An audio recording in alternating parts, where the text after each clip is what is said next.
Завършваме 2013 година с добри новини. Предаването Дивна гостува на много светски личности, представи пред зрителите вас, нашите приятели, човешкия потенциал и фактор за развитието на Бургас.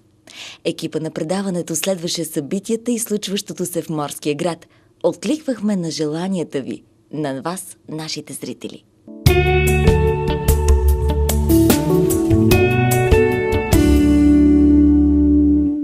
В края на тази година действащия генерален директор на ЮНЕСКО Ирина Бокова получи втори мандат начало на Организацията на ООН по въпросите за образованието, науката и културата.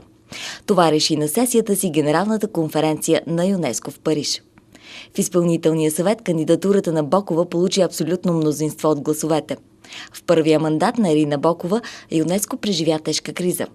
Благодарение обаче на качественото управление на Бокова и на помощта от страни донори, повечето приоритетни програми за развитие на образованието, науката се увеличиха, както и културното наследство, което бе запазено. В това издание на предаването ще ви покажем още кои бургазлии са номинирани в престижната кампания Бург на годината 2013 за признанието на съгражданите си в благородната надпревара за 14-та поред година застанаха заслужили за развитието и популяризирането на града бургаски личности. За неуморния будителски дух, за това през какви перипетии и с какви трудности и решения се сблъсква една силна жена, седнала на директорския стол. Разговор очаквайте с директора на гимназия с преподаване на немски език Гьоте Надежда Радева. Предаването гостува на Европейския парламент. Срещна се с две амбициозни дами, евродепутатите доктор Антония Първанова и Мария Габриел. Красотата като стимул за развитие.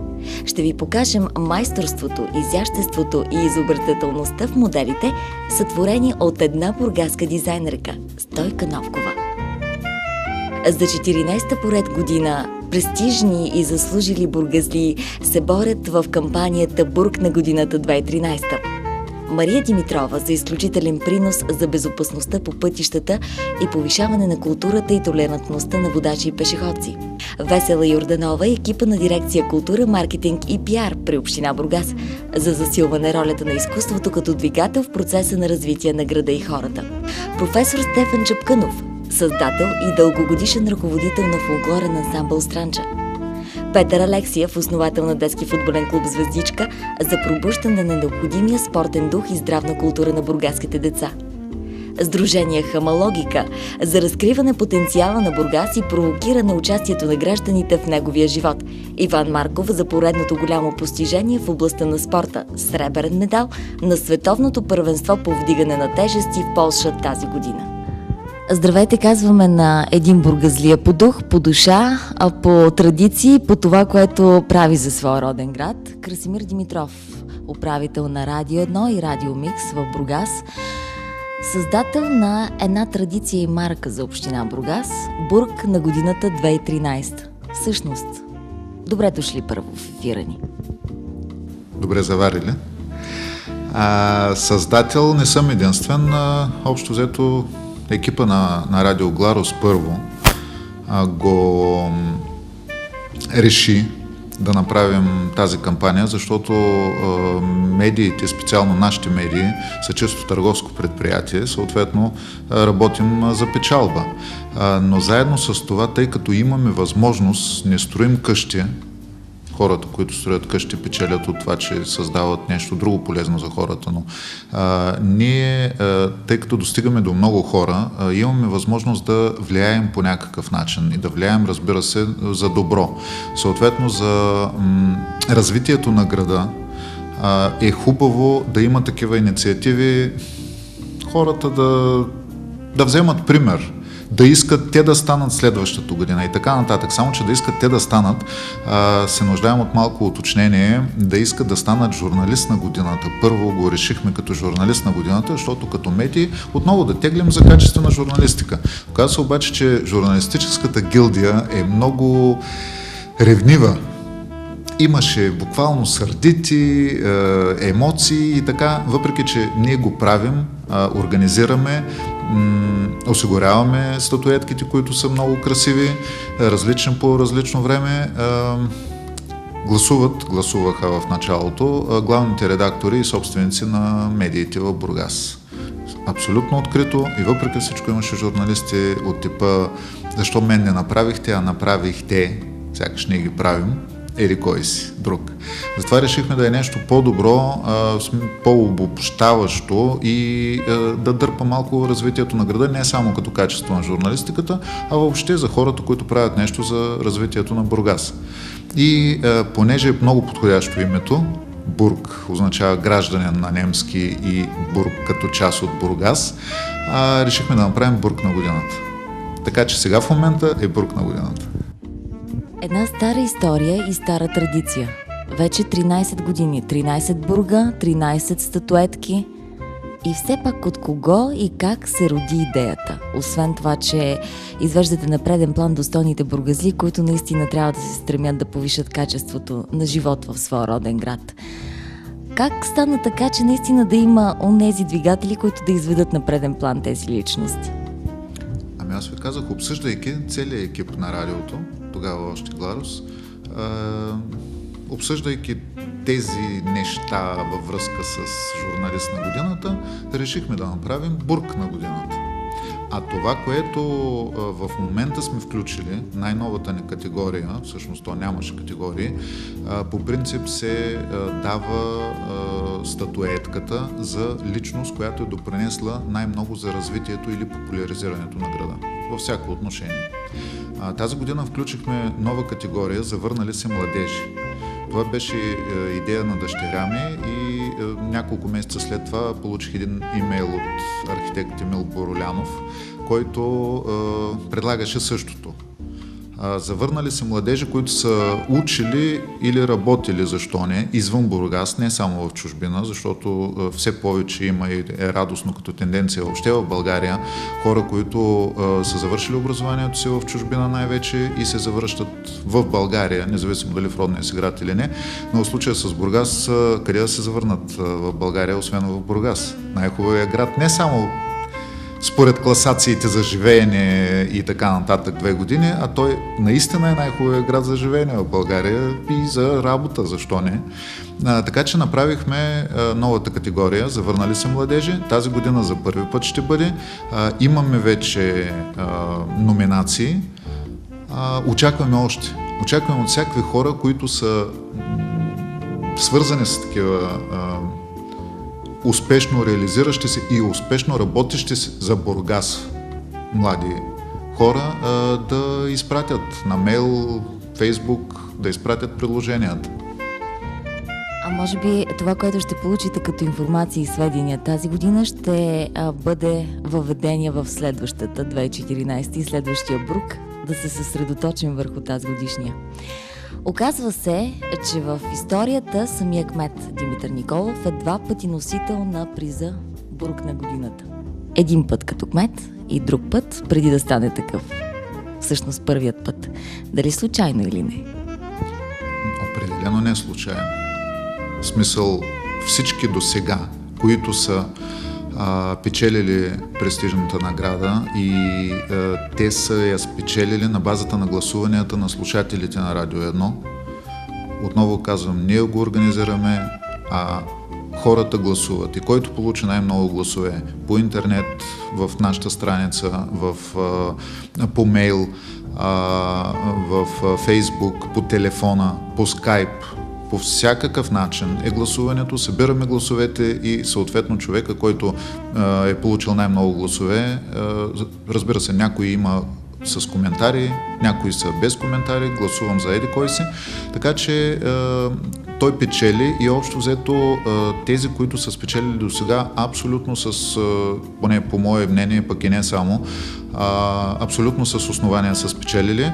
Така казвам, че Димитър Николов не случайно е бил 2 пъти Бург на годината, той е единствения 2 пъти Бург на годината, между другото, защото имаше основание преди да стане кмет, той мисля, че и той нямаше идея, че някога ще бъде, ще се кандидатира, съответно ще бъде избран. И след като стана кмет, за добрите неща, които правеше за града. Да се върнем към други бургове, които носят достойно тази титла вече във времето. Сред известните бургазли, кои са те? Ами, много са 13, сигурно ще пропусна някои, имаме ги написани, но няма смисъл всички да се изброяват. Най-младата носителка на бург на годината е Мари Славова, която по-миналата година стана световна шампионка по брейк, така че като най-интересните ви казвам. Миналата година последния носител стана Рафи, Георги Калоянчев, големия поклон пред него. Неврохирурга доктор Николай Недев, Тоня Димитрова е една от първите. Това се сещам в момента. Можем ли да кажем, че вече дамите в днешното общество имат превес като номинация в тази престижна класация? Ами в случая не мисля. Няма някакви бройки, някакви процентно съотношения и така нататък. И интересно сега като се замислям, отговорът е не, нямат превес, макар че всъщност би трябвало по една много проста причина. Жените са навсякъде. И те движат света. Това е, разбира се, в кавички. Сега обаче да се докоснем до тази статуетка. Всъщност тежи ли статуетката бург на годината? Виждаме, че тази година си имате и втора. Кой е идеаторът за самата статуетка? Каква е идеята и символът на статуетката? Аз не знам дали тежи, защото не съм ставал бург на годината. Но статуетките са били различни през годините, но като цяло статуетката първо е много хубава, с голяма естетическа стойност, художествена стойност, и идеята е развитието, дърпането, дерзаенето и развитието и на хората, и на града. Да пожелаем успех на бурга, правейки това интервю тук при вас. Обаче има нещо, което не можем да пропуснем. Аз съм бургазлия. Вие сте си бургазлии, доказвате го и с тениската, която давате на този, който ще спечели. Нека я покажем на нашите зрители. Аз съм бургазлия. Ами, като част от бурга, между другото, интересното е, че за бург на годината през годините са били номинирани хора, които работят и правят нещо за града, което е 100% по регламента на които не са родени в Бургас. Но живеейки, развивайки този град, те са бургазлии. Така че ето е и тениската, още от първия бург на годината. Аз съм бургазлия. Мисля, че е много хубаво всеки да я носи и да се гордее, защото се струва да се гордее. Между другото, тази година видях, че община Бургас, което на драго сърце отстъпваме идеята, ако може да се каже, са започнали, аз обичам Бургас, нещо от този род, да правят фанелки и да ги разпространяват. Колкото повече, толкова по-добре.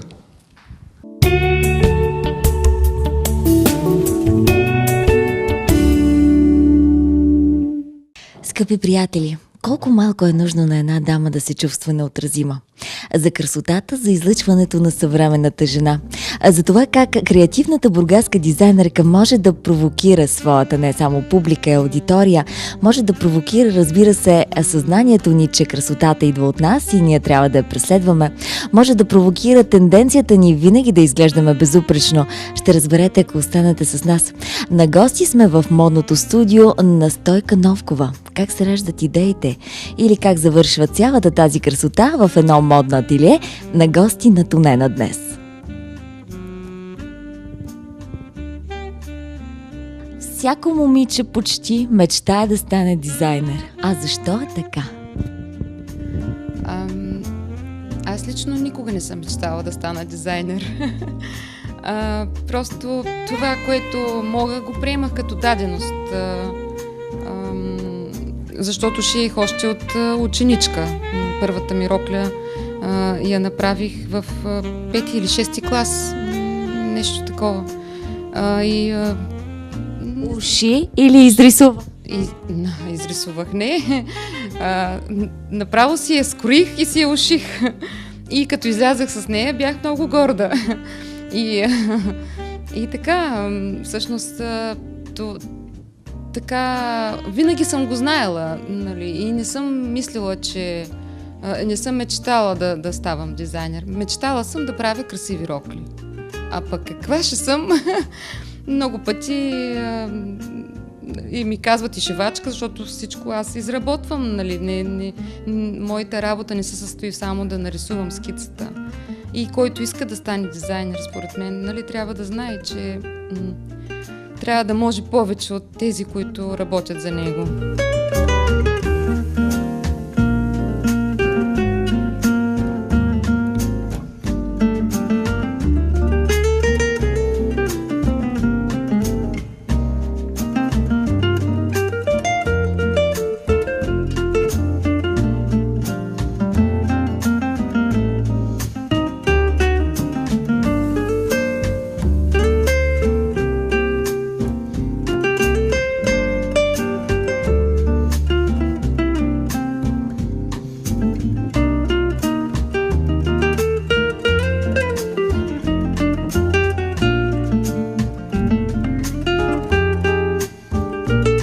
Това са последните акценти от приготовлението на един официален тоалет и неговият модел. Вълнение ли е за теб да обличаш дамите? Да, много. Особено когато за първи път облека рокля, която съм направила и като видя облечена вече, и наистина сигурно се вълнувам повече от човека, който е облякал. Самия модел, който ще я носи. Всъщност можем ли да кажем наистина, че тоалет е пълноценен и одухотворен, когато, разбира се, е вече сложен на нечие тяло и тогава изпъква в пълна бляскавост? Да, така е. Казва, че за всеки един дизайнер, всеки един тоалет е като рожбата. Тя се ражда в него. Ти ще ни разкажеш как при теб се получават тези идеи, но все пак, кое е важно, за да се получи успешен един тоалет? Идеята, замисъла, емоцията от теб. Да, всичко това е важно. Примерно този, който видяха нашите зрители. Много шивици, много рисни, много така елегантност в тоалета. За какви поводи би бил подходящ? Според мен този тоалет наистина може да бъде доста универсален, защото хем е различен, както може да бъде, нали, за вечеренски бал, така може да бъде и лятото за парти, без да е много ангажиращ.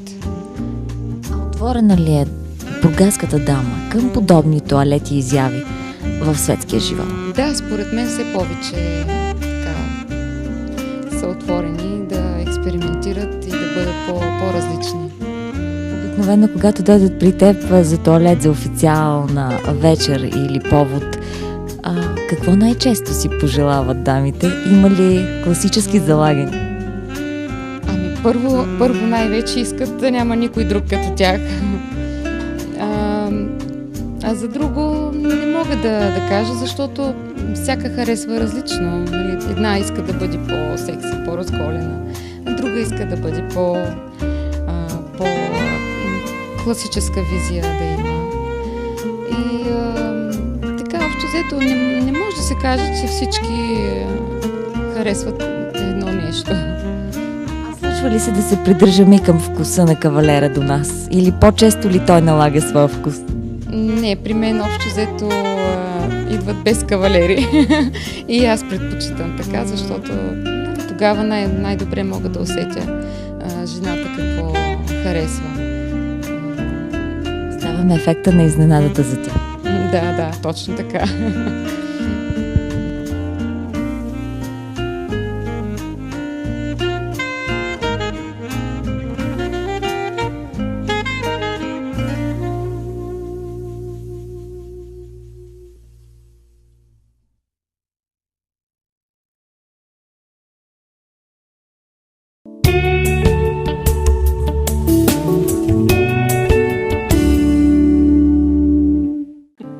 Добра среща на една дама, позната на мнозина, на други не толкова. Надежда Радева Иванова. Всъщност, говорим за една дама, която тръгва по трудния път на развитието на педагога, върви напред устремено и ръководи цяло едно учебно заведение. Как се случи това?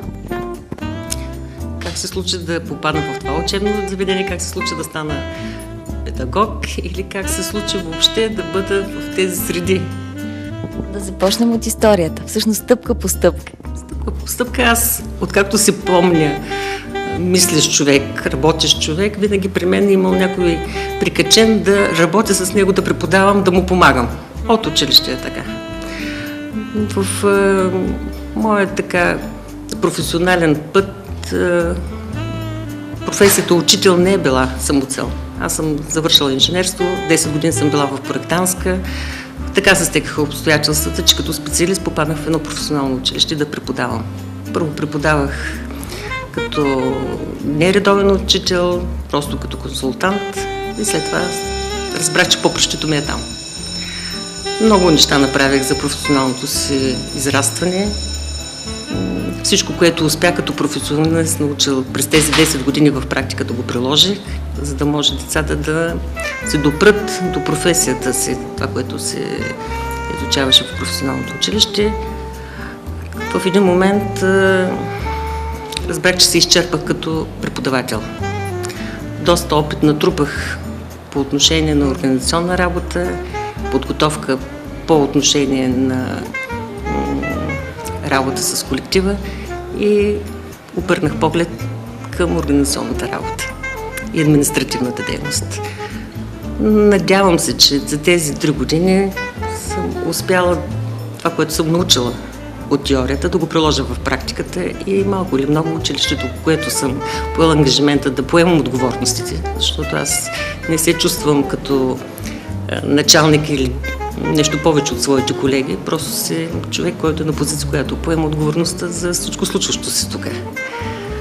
Съм успяла по някакъв начин да понеса тази отговорност за тези 4 години, почти 4 години вече, които са в това учебно заведение. Добър управленец ли е жената? Защото в момента в Европейския парламент се водят дебати относно това, доколко жени трябва да управляват фирми и предприятия, да участват в управленските структури. Дали е добър управленец жената? Ролята на един управленец е първо да бъде отговорен, второ да бъде честен и трето да има възможност да работи, да отделя много от своето време, за да бъде на работното място. Ако тези 3 неща може един човек да ги съчетае, ще бъде добър управленец, независимо дали е мъж или жена.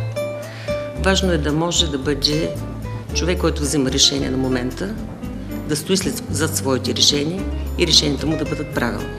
Да бъде човек, който е честен с хората, с които работи и човешкото достоинство е преди всичко.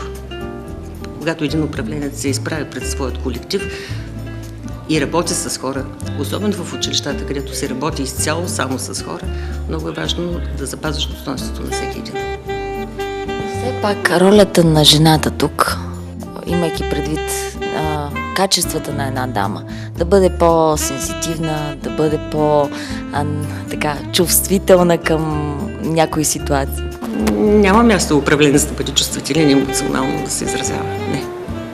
Управленецът трябва да бъде здраво стъпил над земята. Емоцията е оставаща за вкъщи. Може би това важи изцяло и за гимназия с преподаване на немски език Гьоте, където важат немските правила, точност, прецизност, стриктност. Не. Всеки си има характер, всеки си изразява своите чувства. На тази позиция не можеш да бъдеш с определени позиции и предпочитания. Тук трябва да бъдеш реалист и човек, който да бъде към всички еднакъв. И все пак древните мислители са казали, че човек се изгражда през целия си в своя професионален път. Той си се развива и продължава да го прави. Първата среща на Надежда Радева с професията. Професията като учител? Да. Спирате да говоря. Едно приятелче, което седеше до мен, трябваше да пиша с него домашните. И така?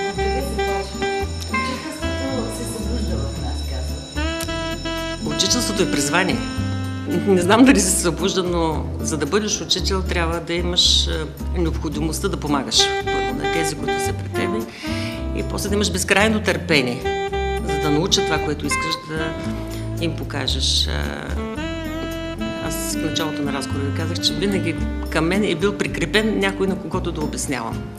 Завършила съм математическа гимназия и почти целият ни вход дечица, които имаха проблем по математика, бяха вкъщи. Отивам на почивка и ако някой разбере, че съм математик, веднага, ако има дете, се прикрепя. Това не е необходимо всичко да се в записа, но така се случва в моя живот. Винаги някой има, който да му помагам. Почти цялата вода мина през ръцете ми. Всъщност, учителя винаги обучава, прави го със сърце. Със сърце ли откликва обществото на това му призвание и тези му качества? В моята професионална кариера срещата с родителите като част от обществото е била винаги позитивна. В моя гръб като и класен ръководител, сега като директор, винаги са стояли родителите. Аз съм човек, който разчита изцяло на родителите като страна в моята работа. Ако обществото не подкрепя училището, ако не подкрепя своите деца, няма как ние да работим. Не работим с жива маса, не работим с изделия, материали. При нас не може да се отделим от семейството и да моделираме детето. Човека се моделира и в семейството, и в училище, така че не може обществото да бъде разграничено от училището. Отделно, че това, което излиза от училище, е огледало на нашето общество. Както се погледнем, така ще се отразим. Няма как да се разграничим. Доколко обществото уважава училището,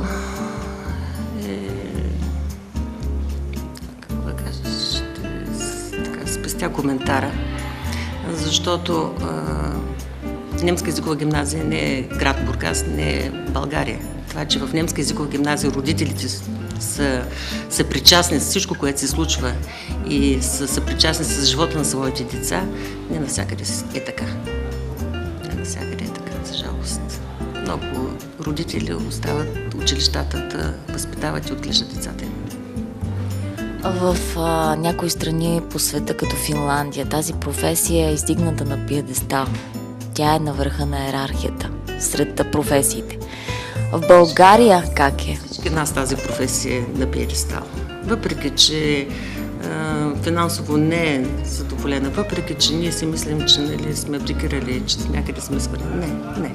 Всички българи, уважавайки възпитанието и образованието на своите деца, уважават тази професия. Знаете, че българина първото, което ще направи, е да даде образование на своето дете. Най-важното за него. След като това е най-важното за него, той е този, който му дава това образование, явно, че е на пиедестала. Това са възможностите в България. В крайна сметка, ние живеем в тази държава, не можем да бъдем изключени от всички останали хора.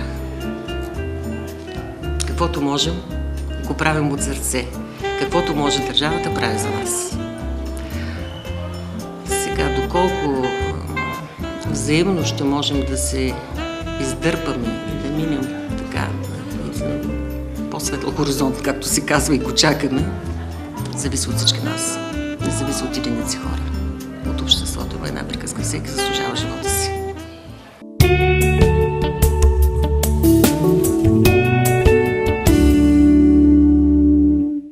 Екип на предаването Дивна посети централата на Европейския парламент в Брюксел, който е камерата на гражданите на Европейския съюз. Сега имаме власт да решим какво се случва в Европа. Това е едно от посланията на предстоящите европейски избори през 2014 година. Мотото тази година е действай, съдействай, въздействай. Добро утро! Good morning, Kalimera. So, if I may say it in Greek, welcome to the European Parliament. Избирателите е важно да знаят какви решения се вземат в Брюксел или Страсбург и как те могат да повлияят на тези решения. Защото именно през Европейския парламент преминава цялото законодателство на Евросъюза, а също и до 75% от рамката на националните закони се решават в парламента. Избирателите в Европейския съюз имат изключителната възможност да определят политическото мнозинство, да променят лошите политики и поведат дебата в 5 години след изборите. Затова и мотото на стартиралата информационна кампания за европейски избори през 2014 година е Действай, съдействай, въздействай. I don't know. Първи директни избори за Европейски парламент се провеждат през 1979. Различното от тази година е. Тази информационна кампания ще изиграе решаваща роля в избора на отделната личност, която ще бъде следващия президент на дадена комисия. Следвайки примерите в Лисабонския договор от 2009 година, правото на глас на всеки европейски гражданин е много важно и значимо. Всичко зависи от мобилизацията на гласуващите и активността на вота. Информационната кампания за изборите за Европейски парламент цели да подбуди гражданското общество и позиция, коментира и ръководителят на информационното бюро в Европарламента в България Теодор Стойчев. Ние в крайна сметка не можем да караме хората да отидат да гласуват. Не можем да кажем гласувайте, не говоря, че в някои държави се оказа, че има законова забрана да се казва на хората да гласуват. Примерно да им казваш гласувайте. Това би било нарушение на закона в някои от държавите на Европейския съюз, така че тъй като кампанията си пак не е унифицирана, не изпращаме такова послание. А по-скоро идеята наистина да запознаем хората, това, което си говорим през цялото време, че хората не знаят точно какво се случва и какво прави Европейския парламент. Действай, съдействай, въздействай.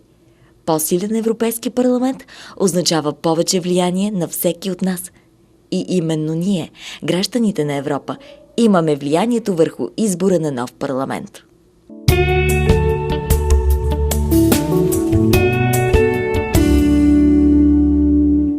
Жената и нейното място в съвременния живот. Вие сте част, заместник на Комисията по правата на жените и равенството между половете.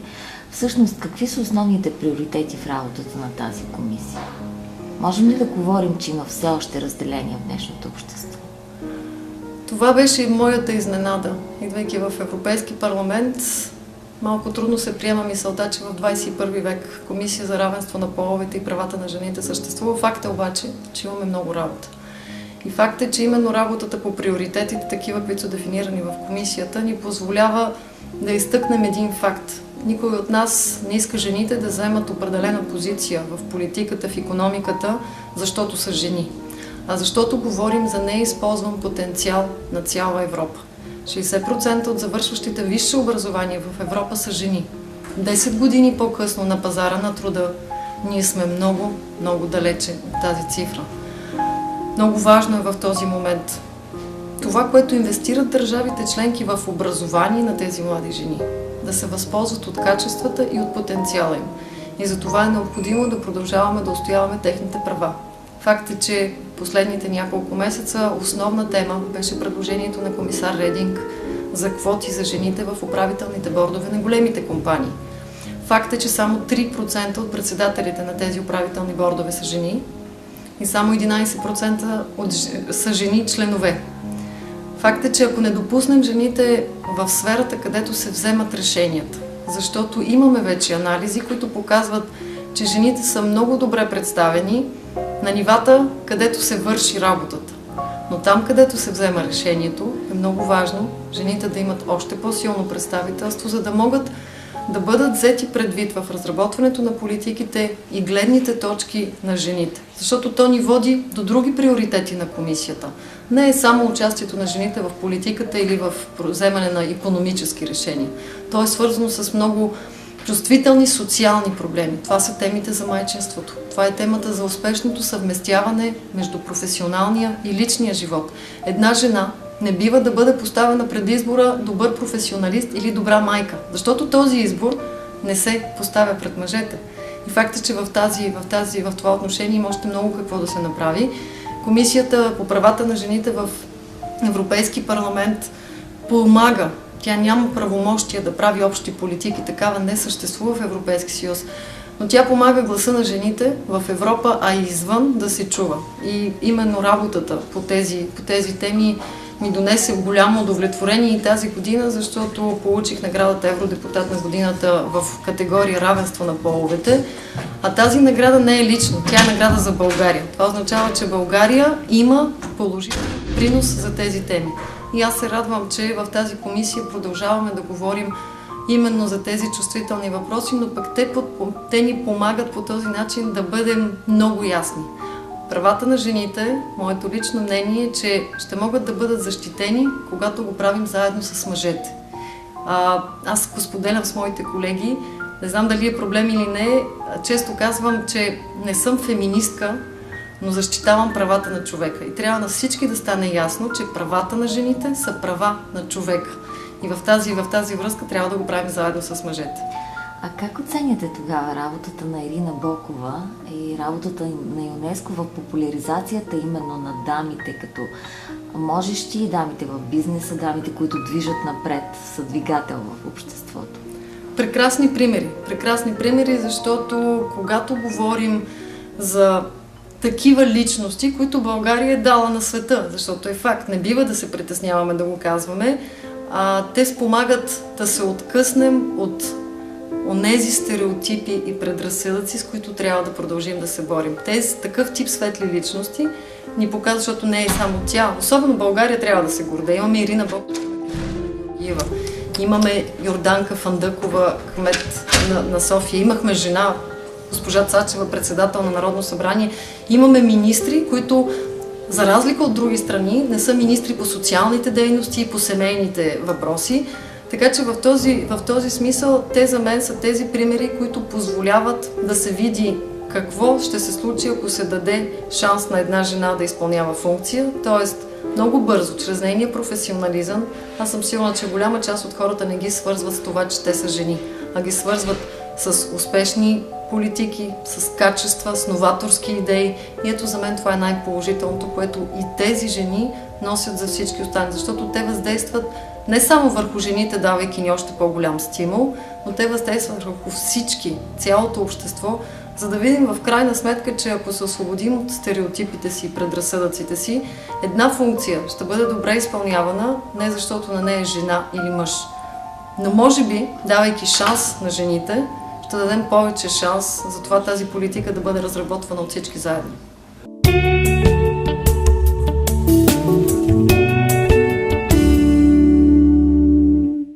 По-трудно ли е да се прави сватбен тоалет от всеки един официален друг? Ами, за мен аз не усещам трудност, защото това ми е любимото. Тук наистина влагам толкова любов и толкова емоция, че наистина удоволствието е несравнимо, когато се получи вече завършена роклята. Можем ли да кажем, че има мода и в сватбените тоалети? Повече вуали, повече, може би, блясък в тях или?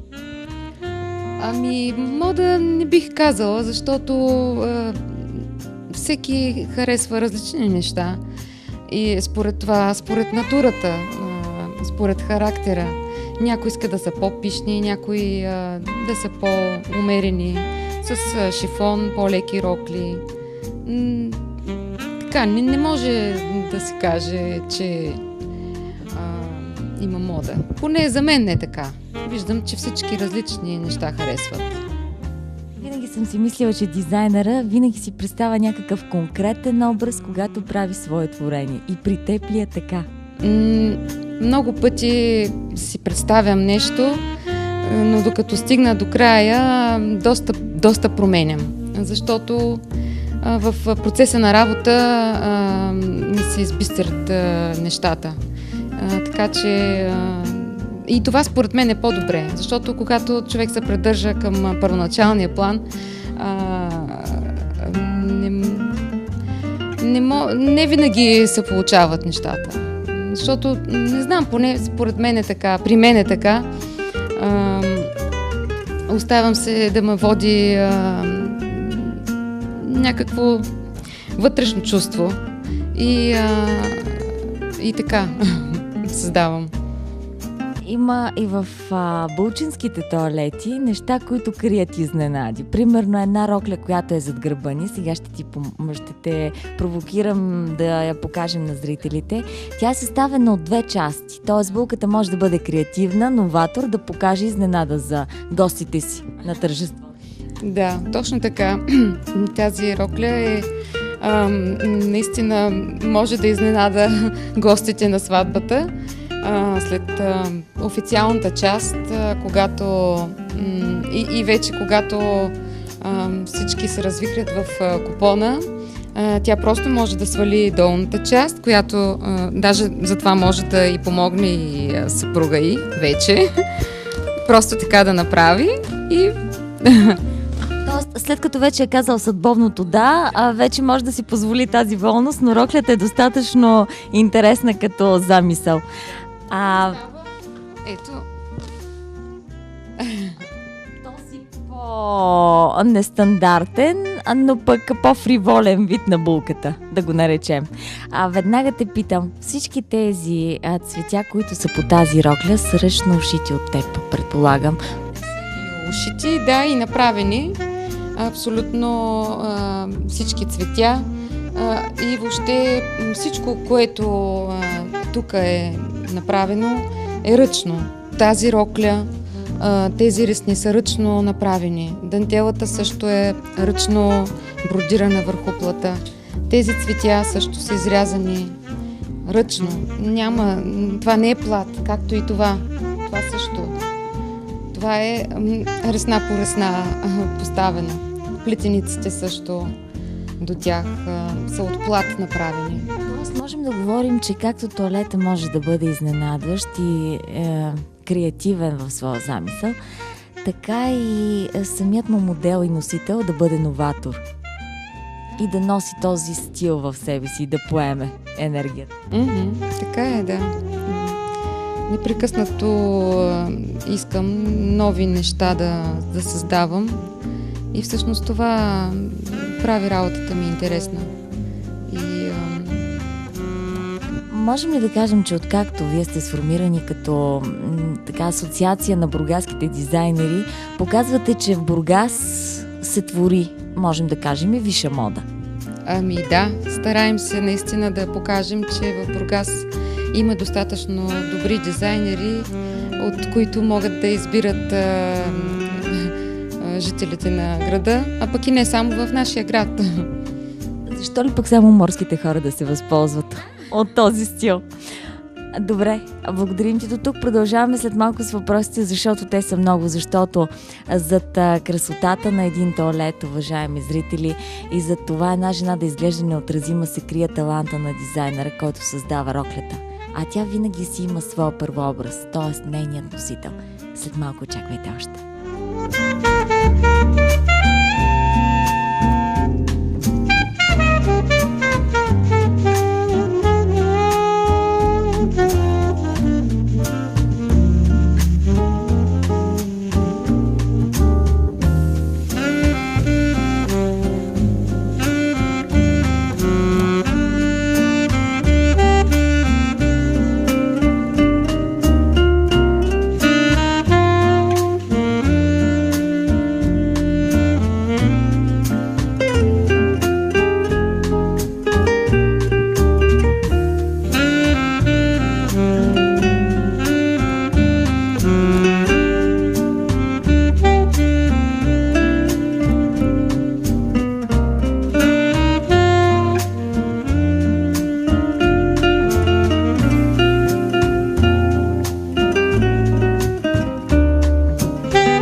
участието ви в Комисията по правата на жените и равенството между половете, всъщност вие се борите за какво? Каква е целта на тази комисия?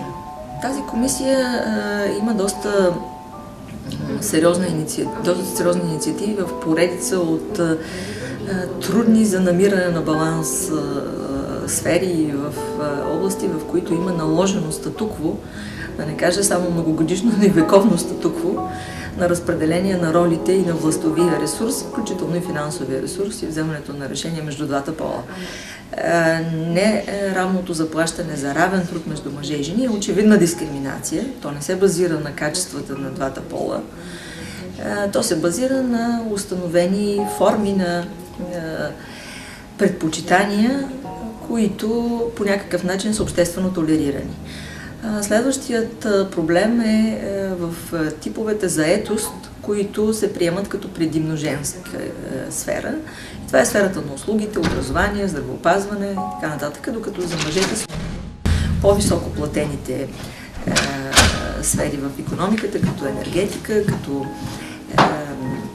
банки, финанси и така нататък. И разбира се, тук е мястото да се търси чрез различните политики и възможност за по-широко представителство на жените и в бизнесите, където се въртят големите пари. Следващата тема, която също е трудна, това е по отношение на участието на жените в бордовете на компаниите. Това е един доста мъжки клуб и само 3% жени са допускани до него, общо на средно европейско ниво. И точно там е най-трудно да се пробие, защото там се вземат решенията за развитието на бизнеса, за разпределението на парите, за печалбите. Това е огромният ресурс и властта за това какво да се случва. И очевидно, когато не участват жени в вземането на тези решения, това като цяло ги изключва и от възможността да участват в управлението на компанията и в промяна на стила на управление на компанията, макар че има поредица от доказателства, които показват, че повече жени и инвестирането на национално ниво в женското предприемачество води до сериозен положителен ръст като икономически растеж. Друга тема, която също е много трудна за намиране на решение, това е проблема с насилието срещу жени, защото насилието срещу жени също е една форма на разпределение на властта и на опит за държането на жените в ситуация, в която да са изолирани и от вземане на решения, от финансов ресурс, от разпределение на властовите позиции и от пълното разгръщане на потенциала им в обществото и като в социален план. И задържането им в ситуация на, примерно, грижи в семейството, грижи за децата, за болни роднини, родители и така нататък.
уникален тоалет, който всъщност, обличайки го модела, заживя. Как се роди в теб тази дантела, която е шита, предполагам? Да, тази дантела е ръчно направена от самия плат, от който е полата. Просто исках пак така да направя нещо различно, нещо, което го няма. И така, първо я нарисувах, формата, след това от тънки ленти направих цялата дантела, тази, от самия плат. И това е хубавото, че този модел може да бъде изпълнен във всеки цвят, който може да пожелае една дама. Може тоалета да е инкрустирани с диаманти, в случая с блестящи камъни, които достатъчно добре скрият от модела ни. Но все пак се връщам към създаването. Всъщност, води ли се от типичната амфора, някакси наподобявани този стил на дамата през вековете? Да, за мен всъщност аз се стремя всичките рокли, които правя, да правят жената наистина много, много женствена, много красива. Тя самата да се чувства красива и така излъчва това, което тя усеща в себе си. Това е моя стремеж. Жената наистина да бъде женствена и романтична и да показва най-доброто от себе си.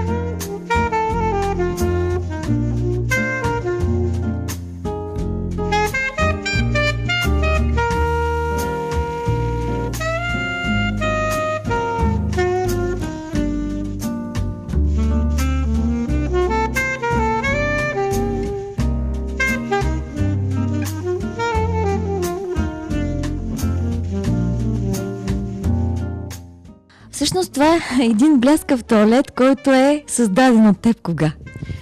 2007 година. Тогава беше първото ревю, което направих и това беше тогава моята любима рокля, която всъщност беше даже скрита, защото се страхувах, че някой може да си я хареса и да я купи. А за мен тя беше просто така много значеше за мен, много свидна. Тя е много интересен стил. Да започнем от отделните части, които съдържа в себе си. Тя наистина е хубаво да се облече, за да се види всичко.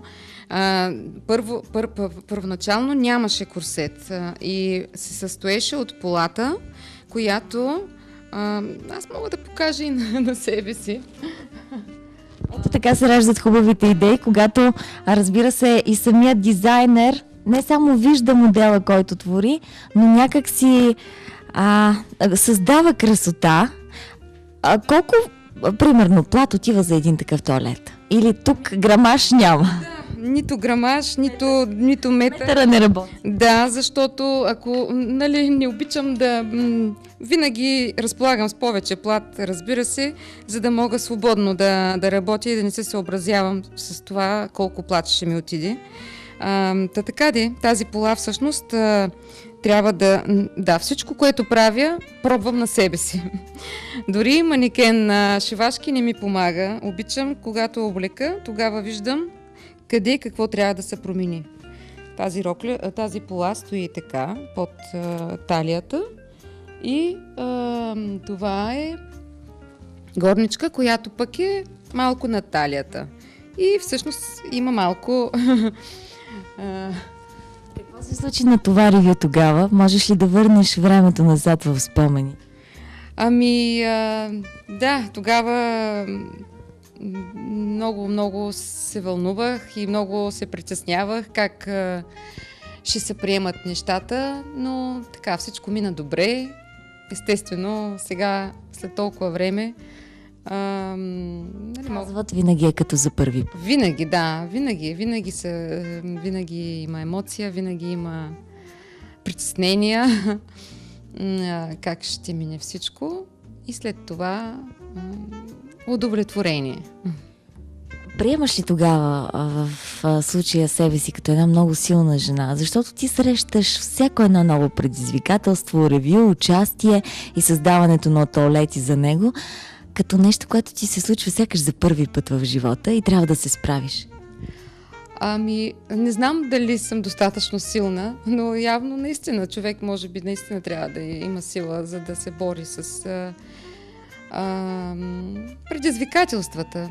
Обичам предизвикателствата и колкото и да се чувствам притеснена, знам, че това после така или иначе ми носи много повече удовлетворение. Тук зад нас виждаме различни цветове. Можем ли да кажем, че във всеки един моден сезон си има цвят и кой е най-моден в настоящия? Да, ами в настоящия сезон